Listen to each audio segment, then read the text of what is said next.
Berjumpa lagi dengan Albarak. Kita lanjutkan cerita Budak Bayangan. Jangan lupa share, like, komen, dan subscribe.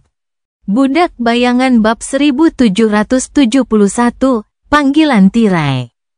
Ada box pribadi yang disediakan untuk Nevis dan Sunny. Mereka dipandu ke sana oleh seorang pekerja panggung muda, yang tampak kesulitan menjaga kesopanan sambil meluapkan kegembiraan.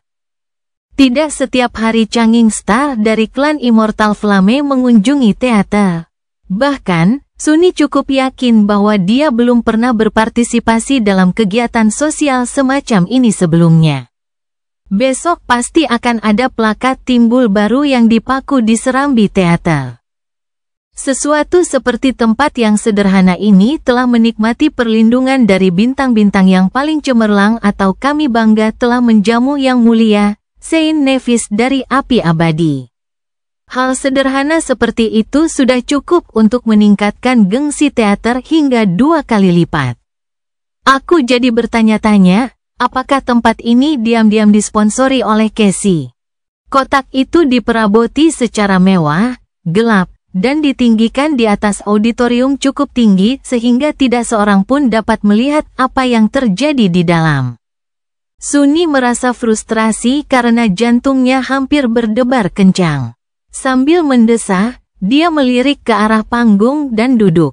Tirai belum dibuka, dan para penonton mulai berbisik-bisik dengan penuh semangat. Dia teralihkan sejenak ketika Nevis duduk di dekatnya, bahu mereka hampir bersentuhan. Kotak pribadi ini agak sempit, bukan? Ya, tak ada cara lain. Dia terdiam sejenak, lalu bertanya dengan nada netral, ngomong-ngomong, drama apa yang sedang kita tonton? Nevis menatapnya dengan sedikit terkejut. Kamu tidak tahu? Sunny menggelengkan kepalanya. Saya khawatir saya tidak bisa. Entah mengapa, dia tampak agak malu. Nevis ragu-ragu sejenak, lalu terbatuk canggung. Sebenarnya, aku juga tidak tahu. Casey, Saint Cassia yang mengaturnya. Aku kira kau sudah diberitahu. Sunny terkekeh. Wah, ini akan jadi kejutan.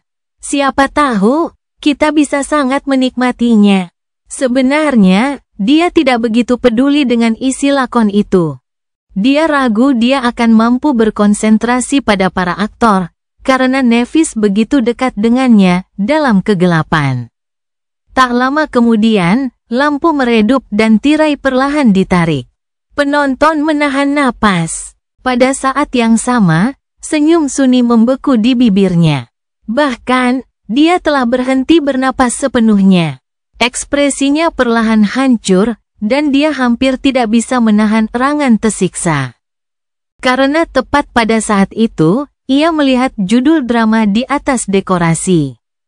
Ditulis dengan coretan yang sengaja dibuat berantakan, beberapa kata ditampilkan pada latar belakang gelap. Iblis Antartika. Oh, tidak. Di panggung, dekorasi dibagi menjadi 2 lokasi berbeda. Di satu lokasi, sebuah kapal militer berlayar di lautan es. Di lokasi lainnya, puncak gunung menjulang tinggi di atas tebing bersalju. Sunny mencoba untuk duduk di kursinya, mengangkat tangannya yang gemetar untuk menutupi wajahnya. Dia bahkan tidak peduli apakah Nevis akan menyadari perilakunya yang aneh. Dia hanya ingin menghilang dan berada di suatu tempat. Kalau tidak, saat berikutnya. Aku sudah tamat. Ada seorang aktris yang mengenakan baju besi hitam berdiri di tebing bersalju, menatap ke arah penonton dengan tatapan muram.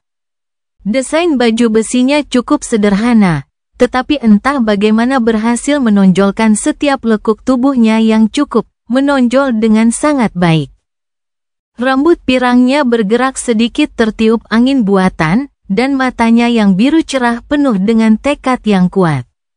Sementara itu, perahu militer itu mendudukkan 7 prajurit berseragam pasukan evakuasi pertama. Pemimpin mereka berdiri di haluan, menatap ke depan dengan ekspresi kaku di wajahnya yang tegap. Tingginya hampir 2 meter dan memiliki tubuh yang kuat, memancarkan kejantanan yang kuat. Riasannya membuatnya tampak sangat pucat, dan ia tampak mengenakan wig hitam. Sunni menarik napas gemetar. Bajingan-bajingan ini, baik aktris terkenal maupun pria berahang persegi itu seharusnya terinspirasi olehnya. Dia bisa hidup dengan pria kasar itu. Tetapi kecantikan yang proporsional? Benarkah? Itulah sebabnya dia menghindari menonton versi filmnya dengan cara apapun. Namun sekarang Sunni tidak punya pilihan selain menonton. Dia menggeliat tanpa suara. Pada saat itu salah seorang prajurit berkata kepada rekan-rekannya di atas kapal, "Mengapa begitu murung, kawan? Semangat, kita hampir sampai di Antartika." Makhluk mimpi buruk tidak akan mampu melawan prajurit heroik dari pasukan evakuasi.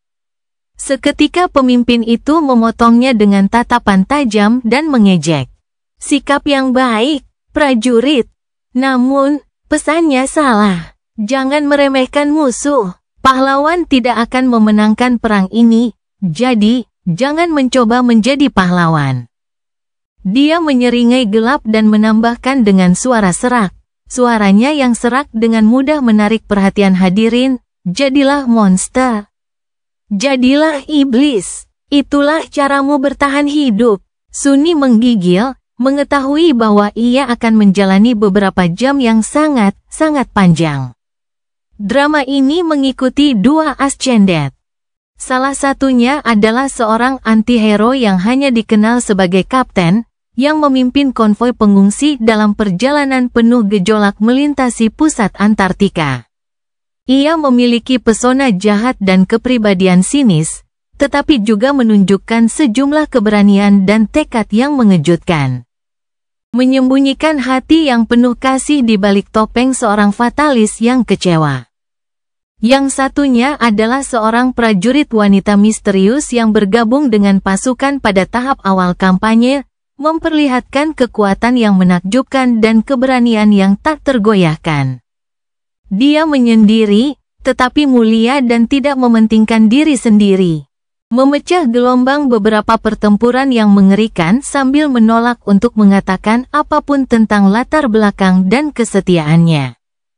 Keduanya dengan cepat dikenal sebagai iblis Antartika dan malaikat pelindungnya. Jalan hidup mereka bersimpangan di tengah-tengah drama, selama pengepungan Falcon Scott yang tragis. Di mana kisah cinta yang tentatif bersemi di antara mereka di tengah latar belakang perang yang suram. Sunni sama sekali tidak berekspresi ketika menonton drama itu. Tidak, tapi, bagaimana mungkin itu masuk akal? Apakah aku sedang merayu diriku sendiri? Dia terlalu malu untuk menatap Nevis yang menatap lurus ke depan. "Ah, aku ingin mati." Produksinya luar biasa, dan para aktornya cukup berbakat. Ceritanya pun tidak hambar, meskipun sebagian besar fakta dipelintir agar sesuai dengan narasi yang disajikan oleh mesin propaganda pemerintah saat itu.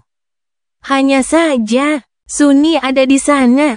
Dan dia tentu tidak punya kebiasaan untuk terus-menerus melontarkan kalimat-kalimat jenaka, berbagi permata kebijaksanaan yang sudah bosan dengan para prajurit yang mengaguminya.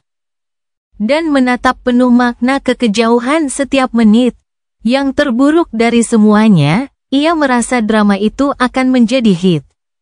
Mengerikan, dan di sanalah saya merasa senang karena tidak ada layanan streaming video di alam mimpi. Merasakan hasrat yang kuat untuk mewujudkan segerombolan bayangan dan meruntuhkan atap teater. Dia diam-diam melirik Nevis. Secara kebetulan, dia juga sedang menatapnya pada saat itu. Tepat pada saat itu, babak pertama berakhir dan lampu menyala. Nevis memiringkan kepalanya sedikit dan bertanya dengan netral, "Bagaimana pendapatmu tentang lakon itu, Master Sunles?" Sunni memaksakan senyum. Itu adalah salah satu hal tersulit yang pernah dia lakukan dalam hidupnya. Dan dia telah mengembalikan kepalanya ke belakang setelah dipenggal sekali.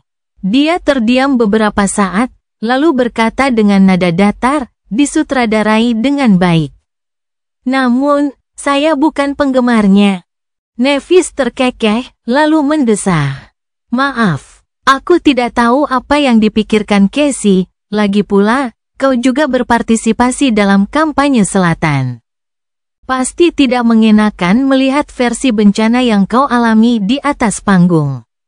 Dia menatap tirai dan menggelengkan kepalanya. Saya dengar kapten itu berdasarkan orang sungguhan. Tapi saya berada di Antartika Timur, jadi saya tidak tahu. Dia pasti orang yang sangat menarik. Sunny tidak menanggapi. Dia memang orang yang unik. Mereka menghabiskan waktu istirahat dalam keheningan yang canggung. Sunny memikirkan cara untuk meyakinkan Nevis agar pergi, tetapi sayangnya, dia tidak dapat memikirkannya. Terutama karena statusnya, orang biasa bisa saja pergi di tengah-tengah pertunjukan, tetapi jika Changing Star melakukannya, teater itu akan bangkrut keesokan harinya. Begitulah kekuatan ketenarannya yang luar biasa.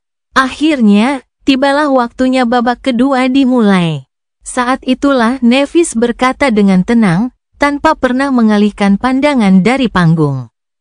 Kita sedang diawasi. Sunny mengangkat sebelah alisnya. Dia biasanya menahan indera bayangannya di bastion, jadi dia tidak akan tahu. Siapa yang akan mengawasi kita? Dia mendesah. Kamu tidak perlu khawatir, ini bukan masalah serius, mungkin ada yang curiga dan ingin memastikan hubungan kita. Dia santai. Oh, dia baru saja selamat dari percobaan pembunuhan baru-baru ini, dan seluruh dunia menjadi kacau karenanya. Tidak ada kerusuhan di jalan-jalan, tetapi ketegangan meningkat. Jika sesuatu terjadi pada Nevis saat itu, dia takut semuanya akan meledak. Jadi, meskipun tidak mengenakan mengetahui bahwa seseorang memata-matai mereka, Sunny merasa lega. Namun, tidak lama, karena babak kedua telah dimulai. Di atas panggung, Falcon Scott telah jatuh, dan iblis terpisah dari malaikat selama evakuasi, terbawa pergi dalam keadaan tak sadarkan diri di kapal terakhir. Yang terakhir diduga telah tewas dalam pengepungan. Bagian kedua dari cerita ini terjadi di Antartika Timur, tempat pasukan yang dikirim oleh klan Legacy membantu membendung gelombang Nigma Creatures. Sang kapten, yang dirundung duka dan patah hati, berubah dari menatap ke kejauhan dengan penuh perasaan setiap menit menjadi melakukannya setiap 30 detik. Frekuensi komentarnya yang sinis berkurang, tetapi wataknya secara umum hanya menjadi semakin menjengkelkan. Sunny sedang dalam suasana hati yang buruk dan menggertakkan giginya. Akan tetapi, saat itulah Nevis mengangkat tangannya dan memeluk erat tubuh lelaki itu, menariknya lebih dekat dalam kegelapan. Dia membeku. Apa yang sedang dia lakukan? Maafkan saya, Master Sunless. Kami juga harus memainkan peran kami. Dia sangat dekat. Sunny berkedip beberapa kali. Lalu, senyum kecil perlahan muncul di wajahnya. Ya, kurasa tak ada cara lain. Dia menempelkan kepalanya di bahunya dalam sebuah pertunjukan yang intim. Siapapun yang melihat mereka seharusnya dapat memastikan sifat hubungan mereka dari adegan itu. Apa yang dapat dia lakukan? Tidak ada pilihan lain, dia harus bekerja sama dengan sungguh-sungguh. Dipeluk nyaman oleh Nevis, Sunny tersenyum puas. Saya harus mengakui, bagian kedua drama itu jauh lebih baik daripada bagian pertama. Sebenarnya itu tidak buruk sama sekali. Sutradara benar-benar tahu apa yang mereka lakukan. Budak Bayangan bab 1772, Deus Ex Machina. Anehnya, Nevis menikmati pertunjukan itu. Aktris utama itu sangat piawai dalam perannya. Peran yang diperankannya bersifat pendiam dan mencuri, tetapi menunjukkan tekad yang kuat untuk melawan gelombang Nigma Creatures dengan segala cara. Seorang pejuang sejati. Malaikat pelindung Antartika tidak menunjukkan banyak emosi, yang mungkin membuat sebagian orang menganggapnya sebagai karakter yang datar. Namun secara pribadi, Nevis menganggap yang terjadi adalah sebaliknya. Aktris tersebut berhasil menunjukkan kehalusan seseorang yang tidak terbiasa mengekspresikan emosinya secara terbuka, dan merasa bahwa hal-hal seperti itu tidak memiliki tempat di medan perang. Itu benar-benar patut dipuji, meskipun Angel tampak sedikit kesepian karenanya. Tokoh utamanya adalah kebalikannya. Dia sangat emosional dan tidak malu menyuarakan pendapatnya, meskipun pendapat tersebut biasanya bukan sesuatu yang ingin didengar orang. Kecerdasannya yang datar dan sikap acuh tak acuhnya yang santai sangat memikat, dan kepribadiannya yang sedikit lucu anehnya menawan. Hatinya juga berada di tempat yang tepat. Namun, Nevis merasa tidak mampu sepenuhnya membenamkan dirinya dalam karakternya. Aktor yang memerankan iblis itu menangani perannya dengan baik, jadi tidak ada yang perlu dikeluhkan. Hanya saja, bagaimana dia bisa mengatakannya? Pria itu agak terlalu kekal. Dia tidak pernah benar-benar mempertimbangkan masalah itu, tetapi sekarang, Nevis tiba-tiba menyadari bahwa pria kasar seperti itu tidak terlalu cocok dengan seleranya. Dia cenderung lebih menghargai pria seperti Master Sunless. Merasakan beban kepala lelaki itu yang menenangkan di bahunya, dia tersenyum tipis dalam kegelapan. Bagaimana saya bisa berakhir dalam situasi ini? Si penyihir menawan itu bersandar padanya dengan nyaman. Lengannya melingkarinya, seolah-olah mereka benar-benar menjalin hubungan seperti itu. Memang benar ada seseorang di teater yang mengamati mereka, tetapi apakah benar-benar perlu untuk menunjukkan keintiman? Dia melakukannya sebagian besar karena dorongan hati. Mungkin karena permintaan Casey yang tak terduga masih tertanam dalam pikirannya. Tapi, Nevis tidak mempermasalahkan hasilnya. Rasanya cukup menyenangkan. Menikmati perasaan kedekatan yang baru itu, dia terus menonton drama itu. Di atas panggung, kisah cinta yang mengharukan antara iblis dan malaikat telah berlanjut, dan kini mendekati puncak yang tragis. Setelah dipertemukan kembali di Antartika Timur dan mengakui perasaan mereka, para pahlawan menghadapi krisis yang mematikan. Dia memiringkan kepalanya dan tanpa sengaja menempelkan pipinya di atas kepala penyihir menawan itu, merasakan tekstur halus rambutnya yang hitam legam. Nevis membeku sejenak, bingung, lalu membuat keputusan yang sulit, berpura-pura bahwa dia melakukannya dengan sengaja, dan bahwa semuanya berjalan sesuai rencana. Begitu saja, ada sesuatu yang mengalihkan perhatiannya dari penggambaran yang sepenuhnya fiktif tentang pertempuran tengkorak hitam yang terjadi di panggung. Tentu saja, tidak disebutkan bahwa klan-klan besar saling bertarung. Sebaliknya, mereka ditampilkan sebagai pejuang kemanusiaan yang rela berkorban dan telah menjelajah ke alam liar untuk memberi Raja Anvil dan kelompoknya cukup waktu untuk menaklukkan mimpi buruk keempat. Sang malaikat telah mengungkapkan dirinya sebagai pengikut klan Valor yang dipermalukan, dan kini para pahlawan mencoba menghentikan gelombang kekejian yang mengerikan dalam perlawanan terakhir yang putus asa. Drama itu tampaknya mengambil beberapa kebebasan dari alur cerita film aslinya, mengadaptasinya dengan kepekaan orang-orang yang tinggal di Sword Domain. Di atas panggung, sang malaikat mendukung sang iblis, keduanya babak belur dan berlumuran darah palsu. Bertahanlah, kita harus bertahan, Kapten. Raja Keberanian akan segera tiba. Rahang persegi sang tokoh utama bergetar, dan dia memaksakan senyum jahatnya yang sudah dikenalnya. Aku takut aku akan mengingkari janjiku, bidadari. Maafkan aku, tapi, sungguh, tak ada yang bisa kau salahkan selain dirimu sendiri. Kau seharusnya tak jatuh cinta pada lelaki tak jujur sepertiku. Masih tersenyum tanpa rasa takut, dia mendorong malaikat yang terluka itu kembali ke tangan prajuritnya, dan memerintahkan mereka untuk mundur. Ditinggal sendirian, iblis menghadapi bayangan yang mendekat, yang diciptakan oleh efek khusus. Ia mewakili kekejian besar yang telah lolos dari gerbang kategori 4. Sebuah ejekan sarkastis keluar dari bibirnya. Aku benar-benar berpikir aku akan berhasil. Baiklah, tidak apa-apa. Waktu iblis menjauh dari neraka akan segera berakhir. Ah, sungguh mimpi yang indah. Terima kasih, sayangku. Nephis dapat mendengar isak tangis pelan di antara hadirin. Ia juga dapat merasakan Master Sunless sedikit gemetar. Apakah dia cukup terpengaruh oleh drama itu? Reaksinya tampak cukup intens sejak awal.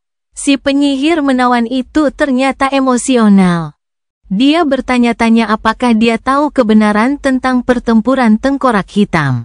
Dia tidak ada di sana, dan kebanyakan orang percaya pada catatan palsu tentang apa yang terjadi pada hari itu.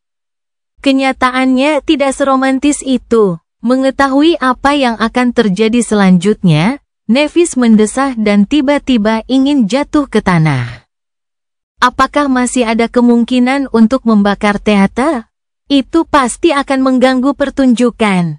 Master Sunless merasakan ketegangannya dan bergerak sedikit sambil mendongak. Wajahnya yang amat tampan tiba-tiba menjadi terlalu dekat. Ada apa? Dia berusaha keras menyembunyikan rasa malunya, mengalihkan pandangannya, dan berkata dengan nada datar, tidak apa-apa. Tapi saat itu, panggung tiba-tiba tenggelam dalam cahaya terang, yang mengusir kegelapan yang merayap.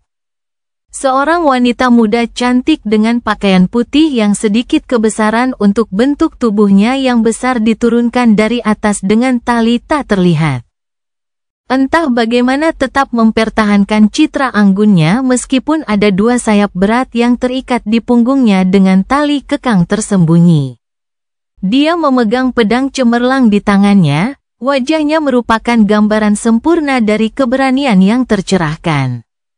Pandangan Nephis dan menutupi wajahnya dengan telapak tangannya. Terdengar beberapa teriakan kegirangan dari para penonton. Ini Lady Changing Star. Sang raja telah kembali dari mimpi buruk. Tolong selamatkan dia, Lady Nephis. Cepat, memang. Aktris yang diturunkan dari atas adalah gadis lugu yang sama yang memerankan Nephis dalam versi lokal dari film terkutuk itu. Dia memerankan Changing Star. Nephis dapat merasakan tubuh penyihir itu bergetar sekali lagi. Sambil meliriknya di antara jari-jarinya, dia terkejut melihat bahwa dia tengah berusaha menahan tawa. Ekspresinya sedikit menurun. Apa yang lucu? Master Sunless menatapnya sambil tersenyum, mata oniksnya berkilau karena kegembiraan.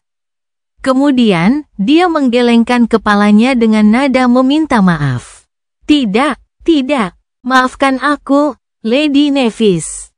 Ini hanya sedikit schadenfreude. Mendengar itu, dia tiba-tiba ingin melakukan sesuatu yang belum pernah dilakukannya.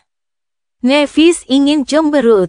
Memalingkan muka darinya, dia terdiam beberapa saat, lalu berkata dengan nada datar, saya senang penderitaan saya menghibur Anda.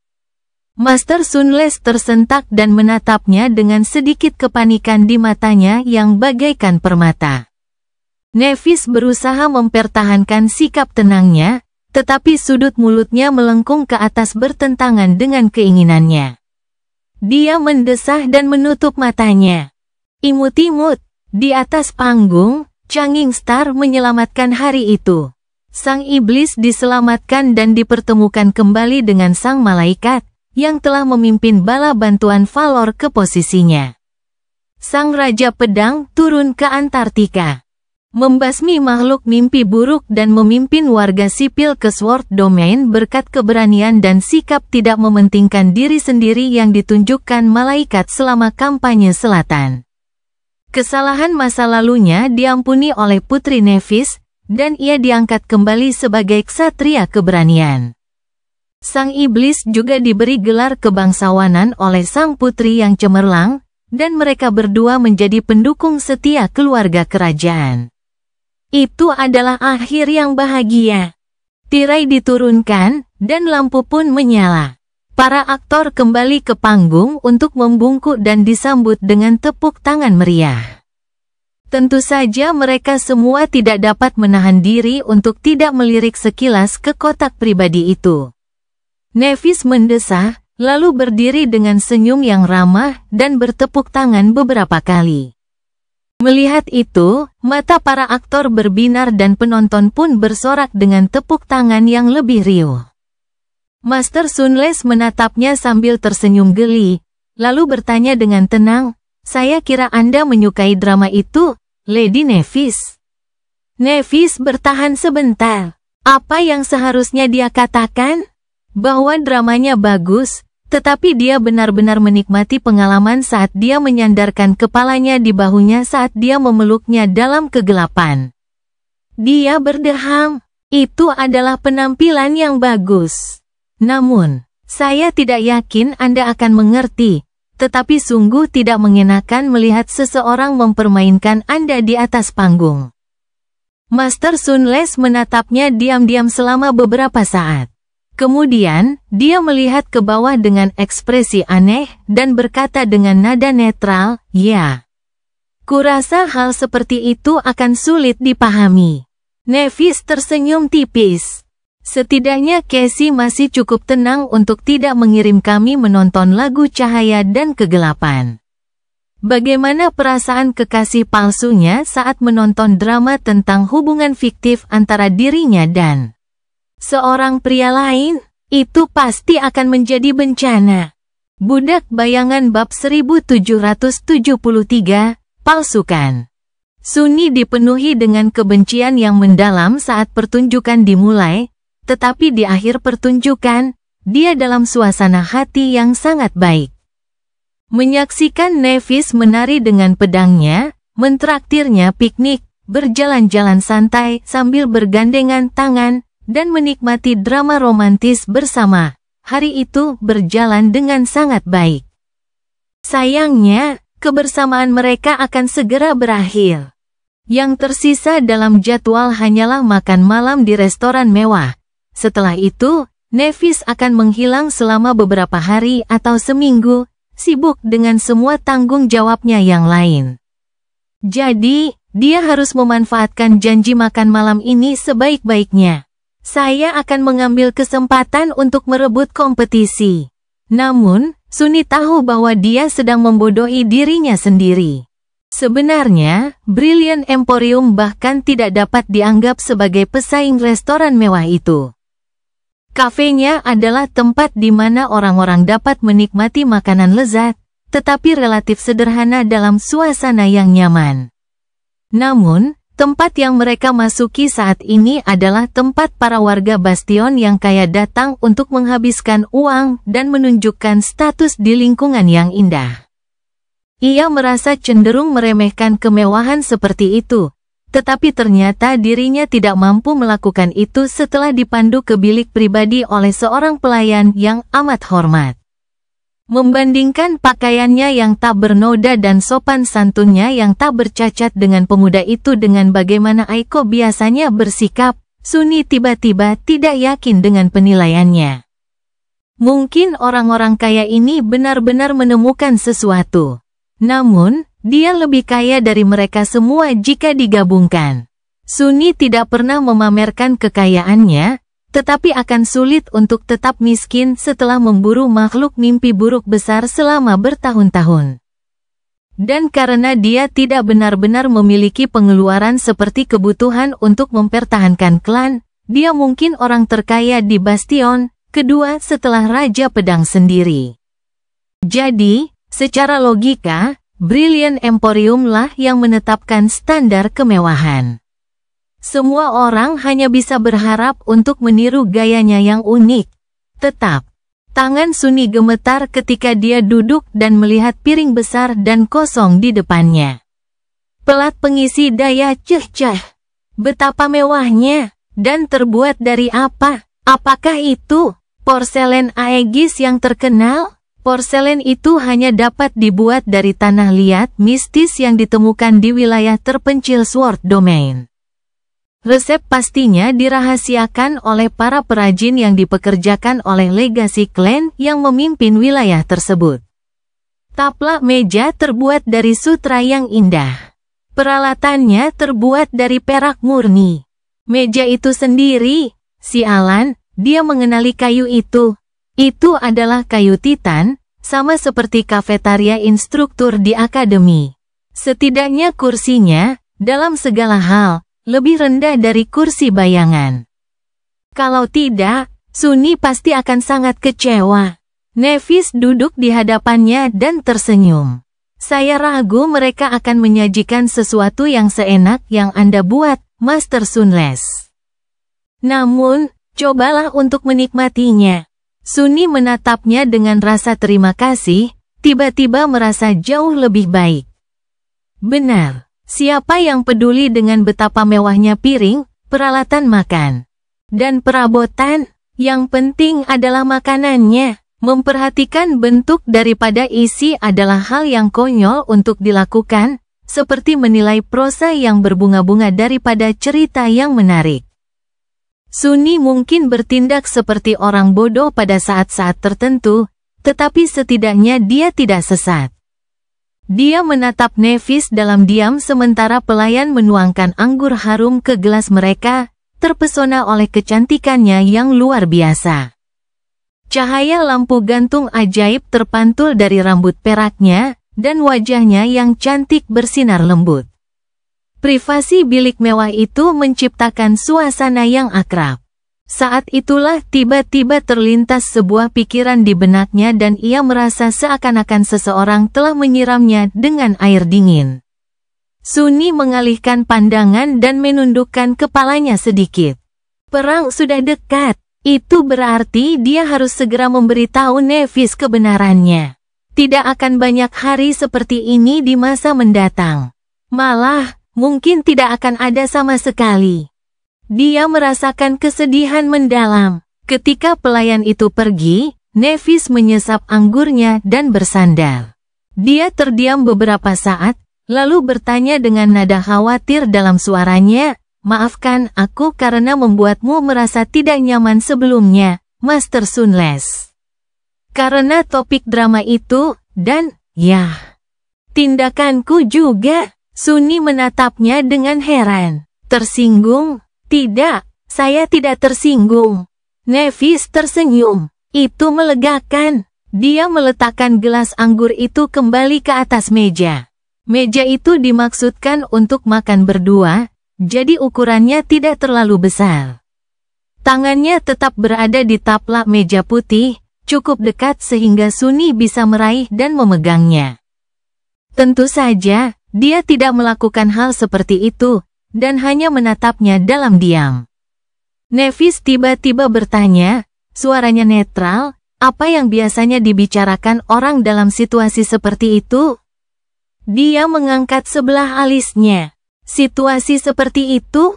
Dia ragu-ragu sejenak, lalu meraih gelas anggur lagi. "Itu, kau tahu, saat berkencan. Kencan kita palsu. Tapi kita mungkin harus berusaha membuatnya terlihat nyata." Sunny merasa bingung sejenak. Akhirnya, dia tersenyum dan mengangkat bahu perlahan. "Lady Nevis, saya rasa saya tidak tahu. Saya rasa saya sendiri belum pernah berkencan dengan seseorang yang pantas." Dia menatapnya dengan ekspresi terkejut yang kentara, hal yang jarang terlihat bagi Nevis yang biasanya tenang. Matanya sedikit melebar. Benarkah? Kupikir kau, pria sepertimu." Sunny terkekeh.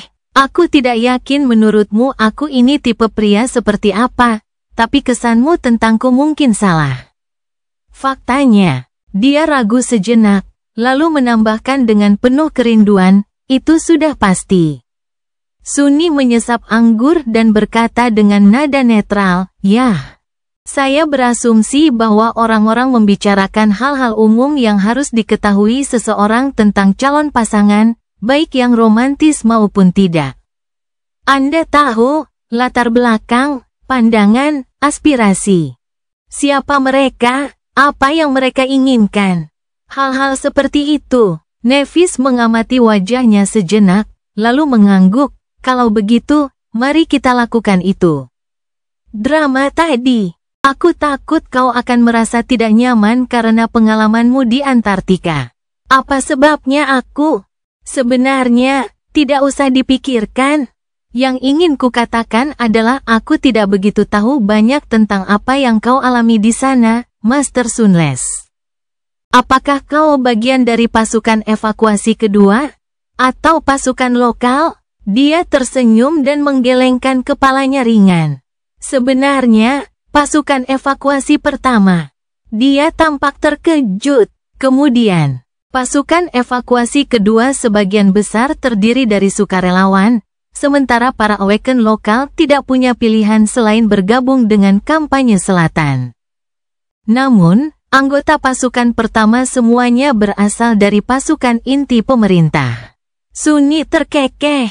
Tidak, saya tidak pernah menjadi bawahan pemerintah.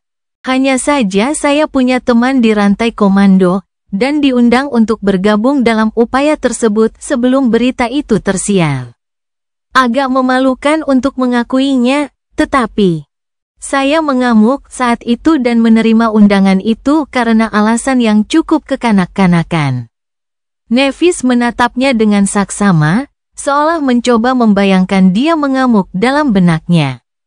Akhirnya, dia menggelengkan kepala dan berkata, aku tidak bisa membayangkanmu melakukan hal seperti itu. Alasan yang tidak dewasa, benarkah? Dia tersenyum dan meneguk anggurnya lagi.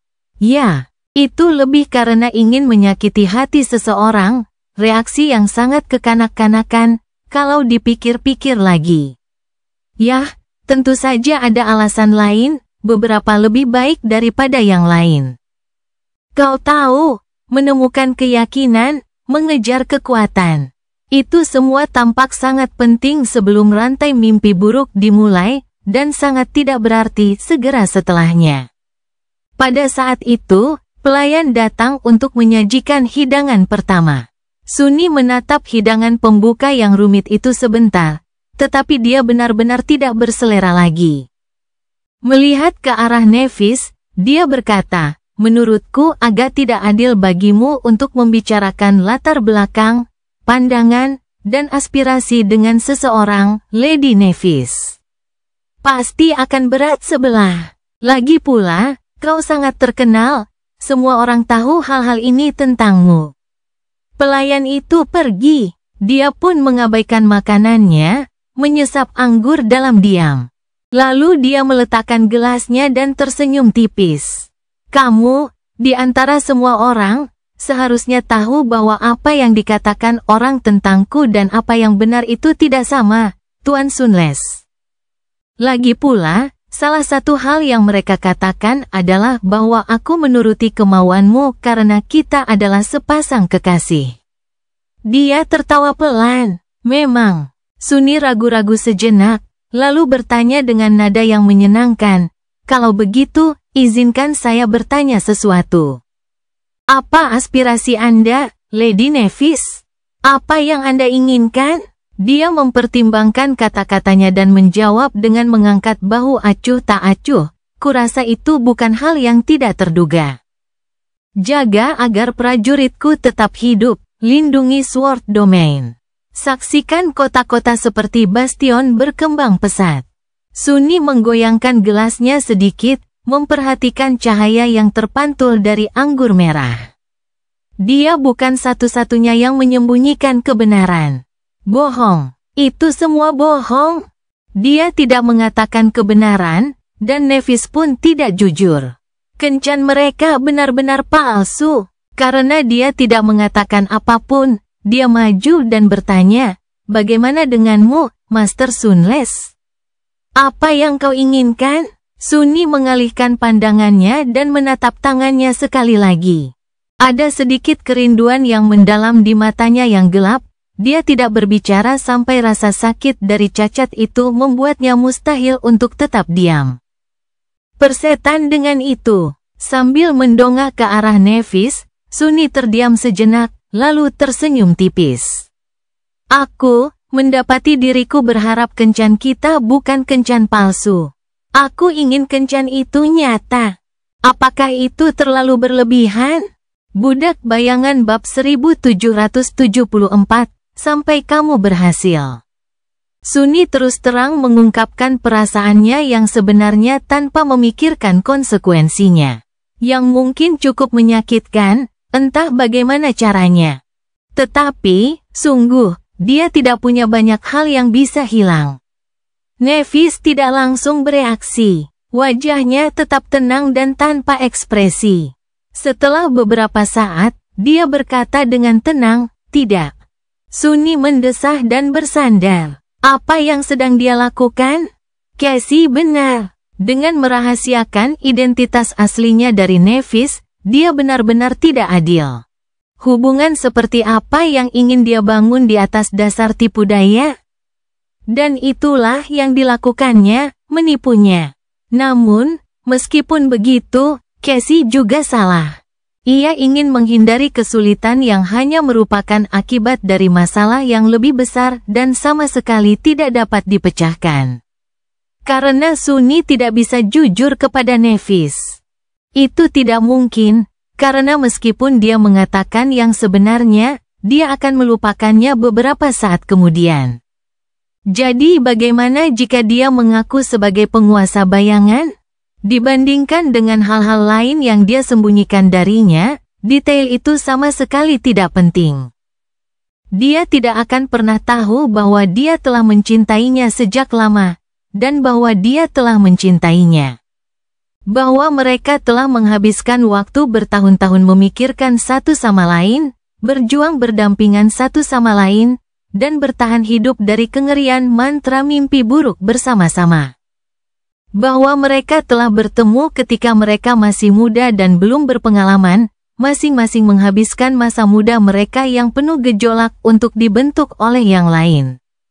Bahwa orang dewasa bermasalah yang telah mereka tumbuh menjadi adalah hasil dari pertemuan mereka bertahun-tahun yang lalu, di depan gerbang akademi. Bahwa dia adalah orangnya, dan dia adalah orangnya. Itulah hal-hal yang tidak akan pernah diketahui Nefis, dan karenanya, hubungan apapun yang Suni bangun dengannya pasti akan dibangun di atas tipu daya. Itu pasti tidak adil. Satu-satunya hal jujur yang dapat dilakukannya untuk Nefis adalah pergi dan tidak menghubunginya sama sekali. Tapi dia tidak mau. Dia telah membuat pilihan dan kehilangan dia. Tetapi dia secara egois ingin ditemukan olehnya. Jadi, satu-satunya hal yang dapat dilakukannya adalah berbohong. Suni terdiam sejenak, lalu mencondongkan tubuh ke depan dan menempelkan tangannya ke tangan Suni. Sambil mengangkat kepalanya, dia menatap matanya dan bertanya, suaranya tenang, Lady Nefis. Maukah kau berkencan denganku?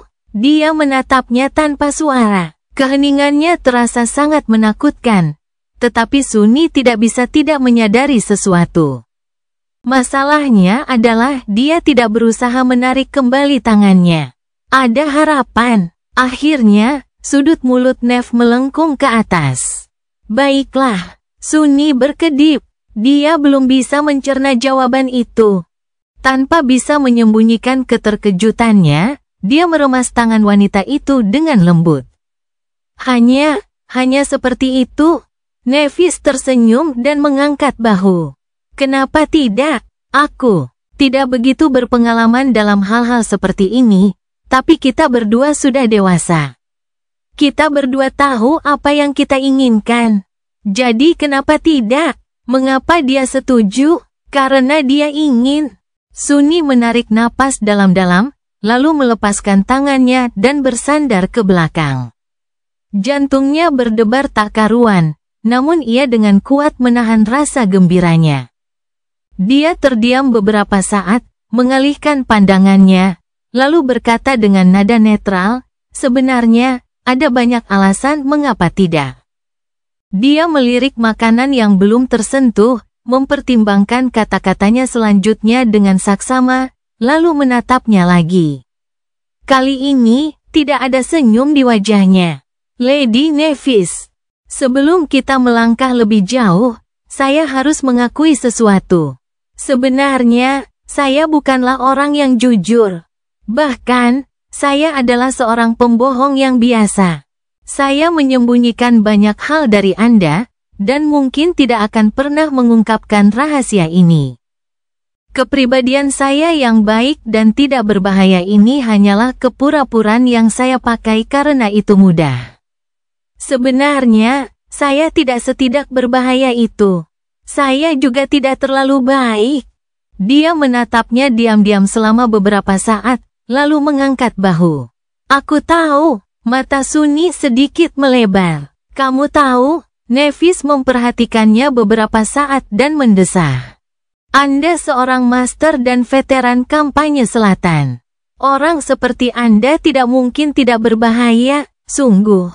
Ada juga duel itu. Saya pikir Anda berpura-pura pada suatu saat. Tapi saya tidak keberatan. Dia menatapnya tanpa senyum dan menambahkan, suaranya menunjukkan sedikit kerentanan, sebenarnya.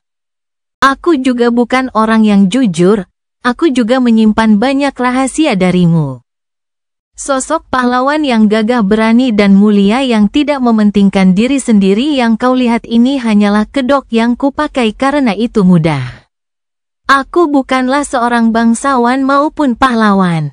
Yang terpenting, aku sama sekali tidak mementingkan diri sendiri.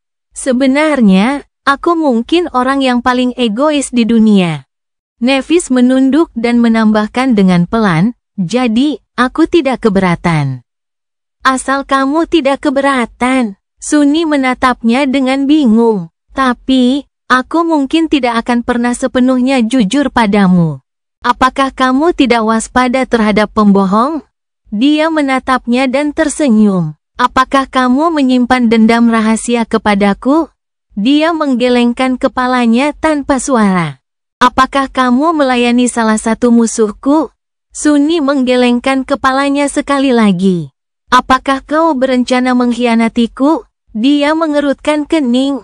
Tidak juga. Sama sekali tidak. Nevis mengangkat bahu. Kalau begitu aku tidak peduli. Namun sesaat kemudian, matanya tiba-tiba membelalak.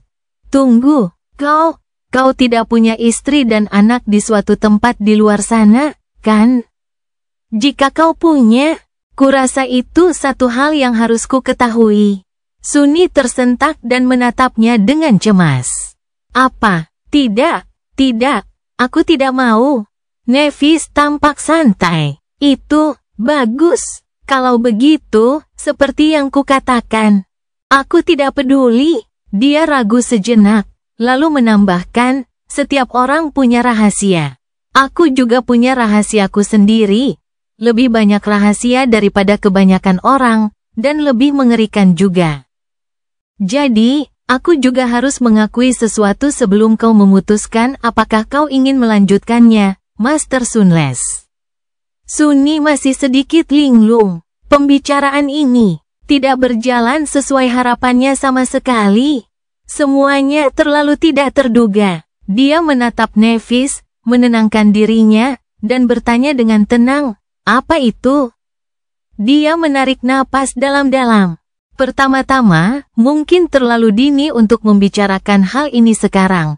Tetapi saya merasa harus memberitahu Anda sebelum sesuatu yang lebih berarti terjadi. Saya, seorang wanita yang sangat ambisius, Master Sunless. Hati saya penuh dengan ambisi, sedemikian rupa sehingga hanya ada sedikit ruang untuk apapun atau siapapun yang tersisa di dalamnya. Kita mungkin menghabiskan beberapa hari bersama dan berpisah, atau kita mungkin memutuskan untuk menikmati kebersamaan lebih lama. Tetapi Anda tidak akan pernah memiliki hati saya, Master Sunless, atau bahkan sebagian besar hati saya. Adil rasanya jika saya memperingatkan Anda terlebih dahulu. Sunny sudah lama tahu tentang tujuan gila Nevis, jadi dia tidak bereaksi keras terhadap kata-katanya. Sebaliknya, dia hanya mengangguk. Sudah kuduga. Nevis mengamati wajahnya, ragu-ragu sejenak, lalu mendesah. Baguslah, begitu ya. Nah, kalau begitu, hal kedua. Mungkin Anda tidak tahu, tetapi aspek saya terkait erat dengan kerinduan dan gairah.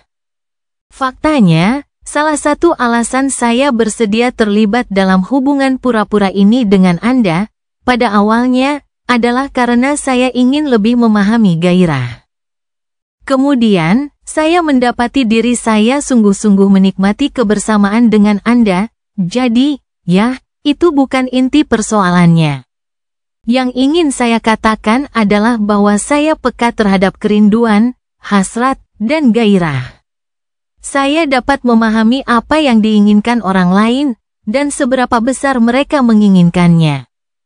Dia mengalihkan pandangannya dengan sedikit rasa malu di wajah cantiknya dan menambahkan dengan tenang, itulah salah satu alasan mengapa saya berkata ya. Karena saya dapat merasakan sifat dan ketulusan keinginan Anda. Sunni menatapnya diam-diam untuk waktu yang lama. Matanya sedikit berkaca-kaca. Kemudian, dia perlahan-lahan mengambil anggurnya. Lady Nevis, itu keinginan macam apa yang sebenarnya sedang kita bicarakan? Dia terus menatap dinding, seolah sangat tertarik pada karya seni itu. Semua jenis, aku bisa merasakan semuanya, terutama jika ditujukan padaku. Kaca itu retak sedikit di tangan Sunni. Wajahnya tetap tanpa ekspresi sama sekali. Jadi, sebelumnya, ketika aku menatap tubuhnya, dia tahu persis. Nevis menoleh ke arahnya dan menambahkan dengan nada mendesak dalam suaranya, tapi kamu tidak perlu malu. Itu wajar saja. Kamu pria yang sehat, bagaimanapun juga. Sunni mendesah berat. Nyonya Nevis. Dia berkedip beberapa kali. Ya, suaranya sedikit muram saat dia menjawab, tolong jangan bicara selama beberapa saat. Dengan itu, Sunni mendekatkan pecahan gelas ke bibirnya dan meneguk semua sisa anggur sekaligus. Lalu, sambil tetap tenang, dia meraih botol anggur dengan tangan gemetar. Nevis mengamati tindakannya tanpa daya. Dia mendesah, lalu berkata dengan nada tenang, singkatnya, ya, aku akan pergi berkencan sungguhan denganmu, Master Sunles, aku akan senang sekali. Budak Bayangan bab 1775, Komandan Ksatria. Hari sudah mulai gelap ketika Sunni dan Nevis kembali ke Brilliant Emporium. Sisa makan malam di restoran mewah itu berlangsung tanpa kejadian yang berarti. Mereka telah sepakat untuk mengubah hubungan pura-pura mereka menjadi hubungan yang nyata, atau setidaknya mencoba untuk melakukannya. Namun, tak satu pun dari mereka ingin kencan pertama mereka terjadi saat itu juga. Di tempat yang dipersiapkan dengan hati-hati oleh orang lain untuk menciptakan kesan palsu tentang perasaan mereka terhadap satu sama lain. Sunni ingin menjadi orang yang membuat rencana, setidaknya, mengingat dialah yang mengajak Nevis berkencan. Jadi, mereka menikmati makanan dan mendiskusikan drama itu, keduanya tak kuasa menahan senyum sesekali. Kemudian, Nevis mengantarnya pulang. Tak satu pun dari mereka berbicara banyak di sepanjang jalan, tetapi keheningan itu tidak canggung. Sebaliknya, keheningan itu terasa nyaman dan menyenangkan, penuh dengan potensi yang tak terucapkan. Akhirnya, mereka sampai di jalan yang tenang tempat Emporium Cemerlang berada. Danau itu berada persis di luar pondok. Sunni dan Nevis berhenti di dekat beranda. Matahari mulai terbenam di balik cakrawala, menyinari dunia dengan cahaya terakhirnya yang membara. Di seluruh bastion, bayangan merayap dari sudut-sudut gelap, menyelimuti kota dalam senja. Sunni berdiri di bawah naungan dinding pondok, sementara Nevis berada di bawah cahaya, matanya yang kelabu memantulkan kemegahan matahari terbenam. Dia tersenyum tipis. Sampai jumpa lagi. Terima kasih untuk hari ini, Master Sunless. Dia membungkuk dengan anggun dan menjawab dengan senyumnya sendiri, saya akan menghitung hari sampai pertemuan kita berikutnya, Lady Nevis. Dia ragu sejenak, lalu melangkah mundur. Sinar matahari yang jatuh bersinar terang di belakangnya, membentuk dua sayap putih yang indah. Nevis siap untuk kembali ke istana surgawinya. Namun, sebelum itu, dia terdiam, lalu tiba-tiba melangkah maju dan berhenti tepat di depan Sunny. Sebelum dia bisa mengerti apa yang terjadi, Nevis mengangkat tangannya, meletakkannya di bahunya, dan memeluknya erat. Mata Sunny membelalak. Ia begitu terkejut dengan tindakannya sehingga pikirannya menolak untuk memproses apa yang sedang terjadi. Ia hanya tahu bahwa ia merasakan banyak hal. Kehangatan sentuhannya, ketegasan pelukannya, kelembutan tubuhnya. Beberapa saat kemudian, Nevis melepaskannya dan mundur. Sunny menatapnya dengan bingung. Apa itu tadi? Dia bertemu tatapannya dan tersenyum sedikit. Sesuatu yang sudah lama ingin saya lakukan. Setelah itu, dia membungkuk sedikit. Bibirnya yang lembut menyentuh pipi Sunny dengan lembut, yang membuat seluruh tubuh Sunny bergetar. Titik di mana dia menciumnya tampak terbakar. Tidak, seluruh tubuhnya terbakar. Sialan! Dia bisa merasakan dengan pasti reaksi macam apa yang ditunjukkannya padaku, bukan? Itu tidak adil. Nevis menatap matanya sejenak, lalu terkekeh. Dan itu hanyalah sesuatu yang perlu Anda pikirkan saat Anda menghitung hari. Dia mundur, lalu berbalik dan mendorong dirinya sendiri dari tanah. Tak lama kemudian, sosoknya yang anggun menghilang dalam cahaya matahari terbenam. Sunny terlambat mengangkat tangan dan menutupinya pipi terbakar. Beberapa saat kemudian, desahan berat keluar dari bibirnya, dia sangat kejam. Atau tidak memahami gairah sebaik yang dia kira. Mandi air dingin, itulah yang ia butuhkan saat ini. Sambil berbalik, Sunny menyembunyikan senyum lebar di balik tangannya dan berjalan menuju pintu. Itu, sungguh tidak terduga. Tidak, tapi kapan dia menjadi begitu keren? Sambil bersenandung, ia memasuki Brilliant Emporium. Sunny begitu tenggelam dalam pikirannya sehingga ia tidak menyadari seseorang berdiri di sana, menatapnya dengan mata terbelalak. Dia baru sadar ketika mendengar mereka berbicara. Wow! Terkejut, Sunny akhirnya memperhatikan Aiko, yang sedang mengelap meja-meja di dekat jendela sisi jalan. Omong kosong! Apakah dia telah melihat semuanya? Gadis mungil itu menatap Sunny beberapa saat, lalu perlahan mengulurkan tangan mungilnya dan mengangkat ibu jarinya. Bos, saya mengagumi Anda, bos. Kerja bagus. Anda bekerja sangat cepat. Ekspresi wajah Sunny berubah. Dia terdiam beberapa detik, lalu berkata dengan nada datar, Aiko, kemarilah. Jangan khawatir, aku akan melakukannya dengan cepat. Tidak akan sakit sama sekali. Tak lama kemudian, suara sesuatu yang terbalik dan jatuh ke lantai terdengar dari dalam Brilliant Emporium. Nevis mendarat dengan anggun di atas rumput zamrud Pulau Gading. Sayapnya menghilang, dan dengan itu, rasa sakit yang menyiksanya pun mereda. Dia menarik napas dalam-dalam, mengangkat kepalanya sedikit, dan menuju ke menara. Ada penjaga api yang sibuk dengan berbagai tugas di sana-sini, dan bahkan lebih banyak lagi dari mereka di dalam pagoda besar.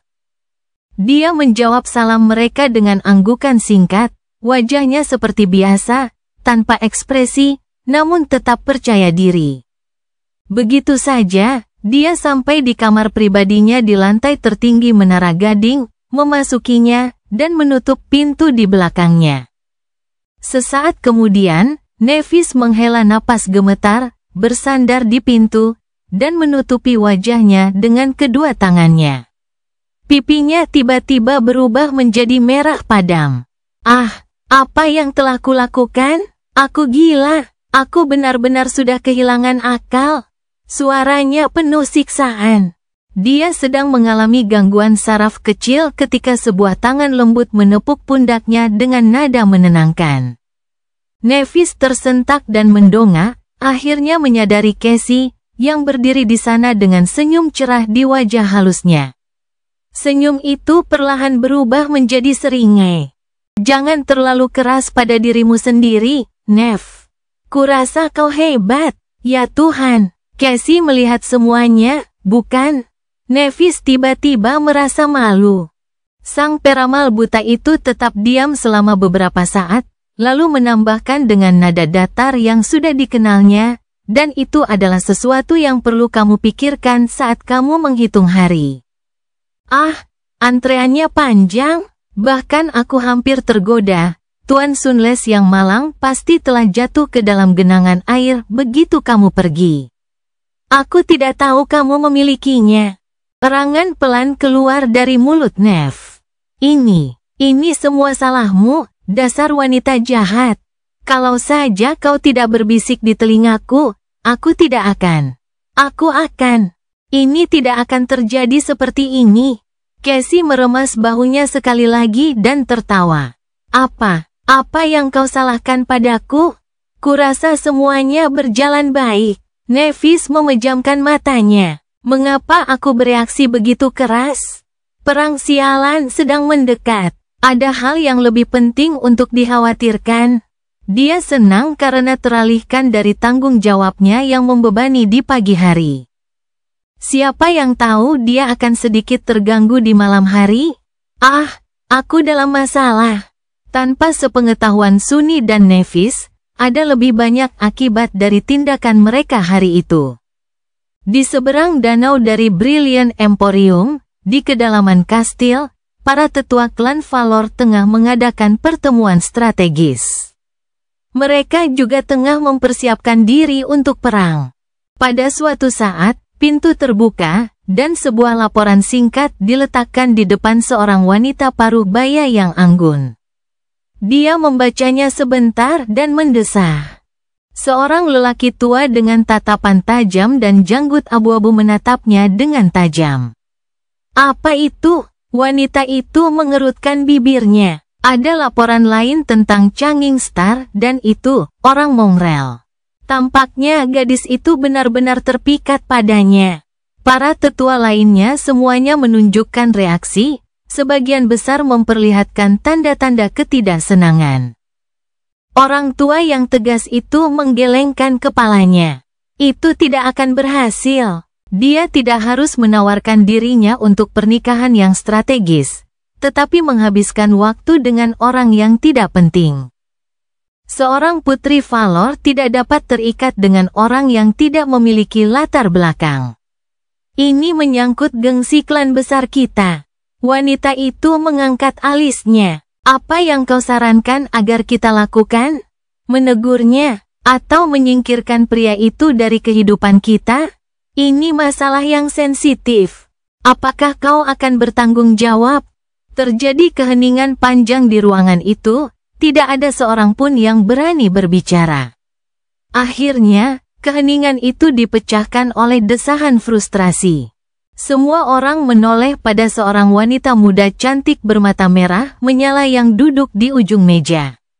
Morgan menatap para tetua dengan cemberut. Lalu menggelengkan kepalanya dengan putus asa dan berkata, "Mengapa kamu menciptakan masalah tanpa alasan? Apakah kamu punya banyak waktu untuk disia-siakan?" Dia menatap mereka sebentar, lalu bersandar. "Saya setuju. Nevis tidak boleh terlihat berkencan dengan orang yang tidak penting. Jadi, apa masalahnya? Mari kita beri gelar kesatria pada orang itu dan selesai. Dia tidak akan menjadi orang yang tidak penting jika kita memberinya gelar kesatria keberanian, bukan?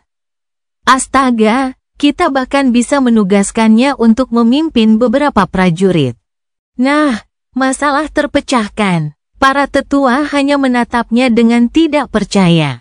Morgan tersenyum. Saya lihat tidak ada yang keberatan. Kalau begitu, mari kita lanjutkan rencana ini. Sekarang, tentang masalah dengan Saint Tane, dia akan segera tiba. Dan itu, begitulah cara Sunny menjadi komandan ksatria kehormatan dari klan Agung Valor. Bahkan meskipun dia belum mengetahuinya.